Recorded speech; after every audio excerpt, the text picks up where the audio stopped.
picture of Johnny Grant here.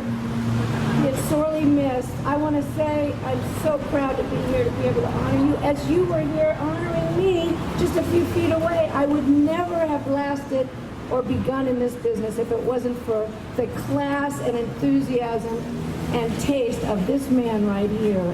I'm telling you,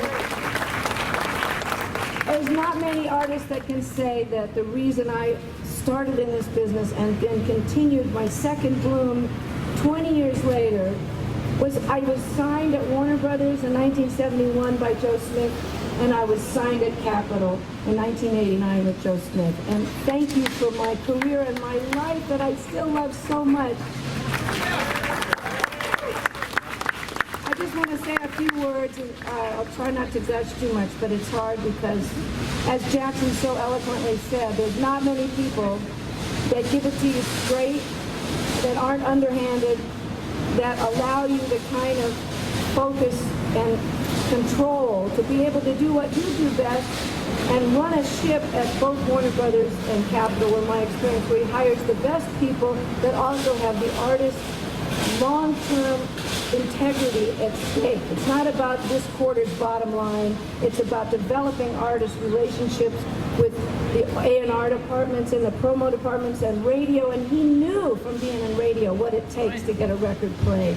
And the idea that you could be so appreciative and respectful of what artists need, it was revolutionary in the business. And it's the reason I was able to sign with Warner's, because even at 21, without writing all my own material and falling into this as a job, to be able to know that I was going to be on the roster with Randy Newman and Ry Cooder and Little Feat and the Meters and Alan Toussaint, and that I was expressly told that we don't care if you're a singles artist or have hits. We're not going to tell you what to wear, when to put out a record, who to work with. You just do what you feel is best, and we'll support you, and we'll make our money from, Deep Purple and Black Sabbath and Frank Sinatra.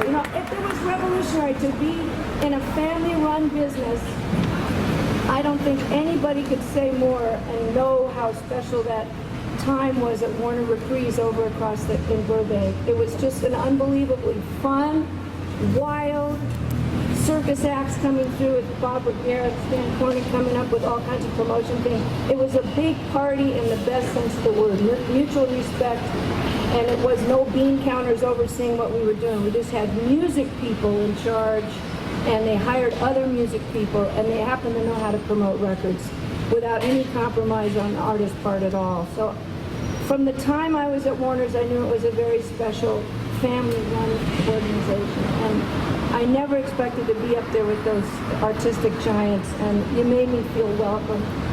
And I'm going to try not to lose it, but when things changed in the business in the 80s and in my life, I didn't respond with any enthusiasm with where the business was going. I just was, a lot of roots, Americana type artists were kind of marginalized, and there wasn't as much supported FM radio. It was all becoming kind of big business.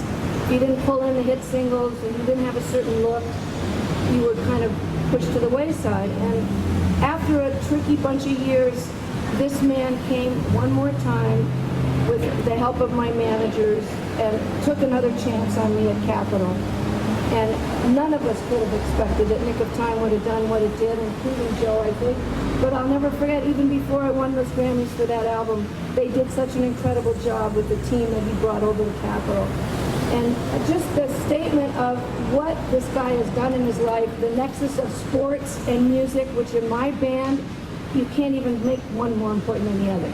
Everybody that loves musicians knows the importance, and Joe Smith has been a legend in radio as an executive, his charitable work in the sports world, as a raconteur and a toastmaster. I am so honored to be able to be here and give something back to this man that has brought me so much opening and opportunity. And all the artists that I love, we really, on our behalf, they asked me to please thank you today. I mean, James Taylor, Joni Mitchell, Van Morrison, T-Bone Burnett. In the 80s, they probably wouldn't have been signed. You know what I mean? Who knows? But Joe made us feel valuable and was to this day, so much integrity in class and so much enthusiasm, and he looks like a kid. I mean, I'm telling you, I am looking forward to living the next few decades with the class and energy of you and Tony Bennett, and I'll be okay.